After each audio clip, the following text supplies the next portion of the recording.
നമ്മളിപ്പോ അന്ന് റോന്ത് എന്ന് പറഞ്ഞ സിനിമ കണ്ടിട്ട് വന്നിരിക്കുകയാണ്. നല്ലൊരു പടം, അടിപൊളി പടം. അവിടെ മൊത്തത്തില് ഒരു ത്രില്ലർ സാധനല്ലേ, ഒരു പോലീസ് കഥാപാത്രങ്ങൾ. ഈ ഷാഹി കബീറിന് എവിടുന്നാണ് ഇത്രത്തോനെ സാധനങ്ങൾ? ആ ജോസഫിന്റെ റൈറ്റർ ജോസഫ് നായാട്ട് ആ പടങ്ങളൊക്കെ ചെയ്ത മനുഷ്യൻ അടിപൊളി സാധനം എന്ന് പറഞ്ഞു കഴിഞ്ഞാൽ. പക്ഷെ അയാളുടെ പ്രത്യേകത എന്താന്ന് പറഞ്ഞു കഴിഞ്ഞാൽ ഈ ക്ലൈമാക്സിലങ്ങട് ഒരു വിങ്ങലങ്ങടാവും. അതെ, ഒരു വിങ്ങലോട് കൂടിയാണ് ഇയാളുടെ ക്ലൈമാക്സ് ഒക്കെ. പടം മ്യൂസിക് ആണെങ്കിലും ഇതാണെങ്കിലും സംഭവം എനിക്ക് നല്ല ഇഷ്ടപ്പെട്ടു പടം. സീറ്റ് എഡ്ജ് ആണ്. ഞാൻ ലാസ്റ്റ് ഈ നരിവേട്ട ഒക്കെ കണ്ടിട്ട് എനിക്ക് നല്ല ഇഷ്ടപ്പെട്ടൊരു പടമായിരുന്നു. നരിവേട്ട സെറ്റാണ്, അടിപൊളി പടം. ഇതെന്തുകൊണ്ടും തിയേറ്ററിൽ പോയിട്ട് കാണാനുള്ള മുതലുണ്ട്.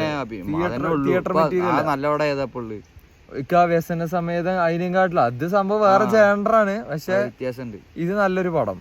മൊത്തത്തില് സംഭവം എല്ലാവർക്കും ഇഷ്ടപ്പെടും. ഫാമിലി ആയിട്ടും പോയി കാണാം. എല്ലാവരും പോയി തിയേറ്ററിൽ പോയിട്ട് ഒന്ന് കാണാൻ ശ്രമിക്കുക. അതെ, അപ്പൊ അത്രേ ഉള്ളൂ. ബൈ.